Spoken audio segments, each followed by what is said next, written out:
Welcome to Leadership Synergized, where we explore the depths of effective leadership in high-pressure environments. Hello, my friend. I'm Kevin Smith. Today, we're diving into my unique still mindset framework designed to help individuals unlock their full leadership potential when it matters most. And I'm thrilled to be joined by my good friend, Dr. Lezlie Winter, a brilliant mind in the field of leadership. Dr. Winter will guide us on this transformational journey and through our discussions. Get ready to discover actionable insights that will change the way you lead. Let's jump in, my friend. Dr. Winter, God bless you, my friend. I appreciate you so much giving of your time and your expertise to help with this programming.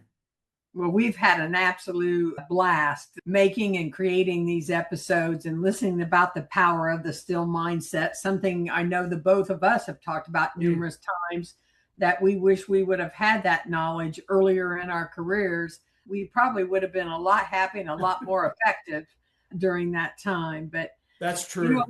One thing that we both hear so often, not just from emerging leaders, but from seasoned leaders, about how tired and how stressful their jobs are now. And they don't feel like they're being fed. They don't feel like they're getting the professional development that they need or the encouragement they need to stay fresh. Tell us about what are the most common misconceptions that leaders have around personal growth that really hinders that mindset and progression. Yeah, great question. A great point, Dr. Winter. Whether or not this is a misconception, I believe leaders miss out on opportunities to learn and grow by simply perhaps making, what's the word I'm looking for? Making the concept of growth and learning too large. Said another way, let me reshift that response. That's not a good response to your question, but bottom line is this. We miss out at times on things that are right in front of us. Our opportunities to grow and develop are right there every moment, every day, right where we are. The question we really have is, and I think this is where leaders miss, is are we taking advantage of what's there? There are people who have been there and done what we're doing or what we would like to be able to do in the future with leadership effectiveness and growth that we should be talking to. We should be asking them questions such as you've been asking me these past 4 weeks in our conversations, Dr. Winter. And again, I appreciate you so much, but I would just encourage leaders, look, there are people in your life. Maybe it's your spouse.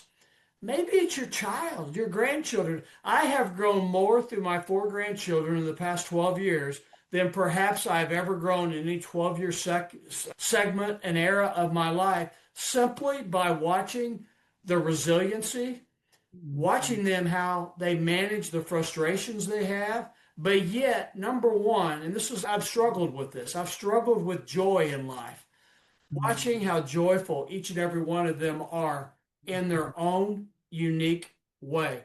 And I would tell leaders today, keep your joy, pick up a book, talk to somebody at lunch. It doesn't have to be an hour or a multi-hour long conversation. It doesn't have to be a meeting.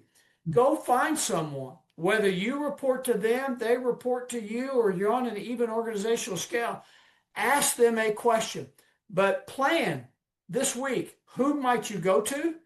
Who has been there, done that? What question can you ask them? We can grow and learn just again by what opportunities we have presented to us on a daily basis. Yes, that's a great response. Now, knowing how difficult it is for leaders to say, hey, I made a mistake, and to say that in front of the team, tell us, what was the biggest obstacle you've experienced once you decided that, hey, I'm going to slow down, I'm going to have this still framework, I'm going to perfect it, and I'm going to model it for my team. Tell us, what was one situation that really tested you? Yeah, the situation really was an environment. It was an environment of, you and I have talked about this a lot, Dr. Winter, over the years that we've got to know each other.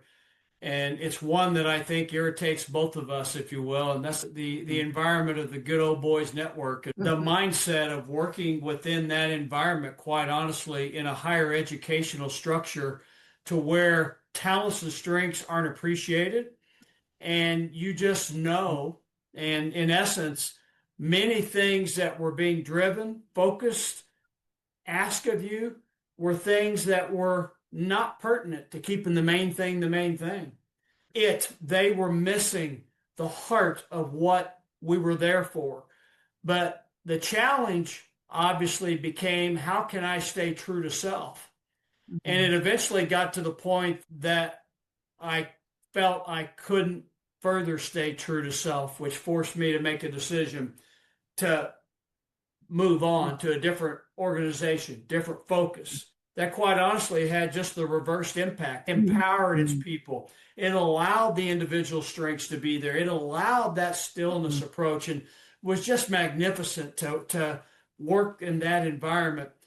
But many times the environment, I found, will take on the aura, the personality of the leader. And if the leader's mindset is one that doesn't appreciate the fact and respect the fact that individuals are individuals and individuals are different in their nature, in their experiences, and their talents, it becomes very, very challenging and difficult to maintain a focus on the still mindset. But it can be done. It goes back to, I think, the first episode we had a few weeks back, Dr. Winter, the value of knowing one's strengths and knowing their values and committing to stay true to those values. Yeah. Now, to end this episode, I'm going to tie two big questions together and give yourself some time to reflect on them. Saying that you saw in a setting that you were in as a high-level leader, and knowing that people's strengths and weaknesses, their strengths weren't being elevated and their strengths were not being minimized, the best for the team. Tell us how you can navigate those setbacks and failures while still maintaining that skill mindset, knowing your responsibility to the team, because so often you read and hear, well, so-and-so quit that day, and then the team just spiraled down. So tell us, how do you do that? What's an example that you can give us in that approach to that decision-making? Yeah, that's a great question. And what I would state is this: it's the leader, number one, owes it to his or her people that they're responsible for. And again, I'm not talking necessarily about direct reports. Maybe it's the family, maybe it's the spouse, maybe it's the children, maybe it's a sibling, whomever they're responsible for. They owe it to those individuals to know their strengths, to talk to them about their strengths, to talk to them perhaps about the blind spots that they see within those particular strengths, and to utilize decisions, performance feedback opportunities to guide, but to also converse on how, this being the leader, the particular leader can serve that individual within their strengths, to allow those individuals to further expand their talents and strengths within their own strength zone. That's first and foremost. Too many times I've experienced leaders, and I've made this mistake early in my career, to where we believe we know what individuals need to be focused on in utilizing strengths more so than they do. Or we've not taken the opportunity, right?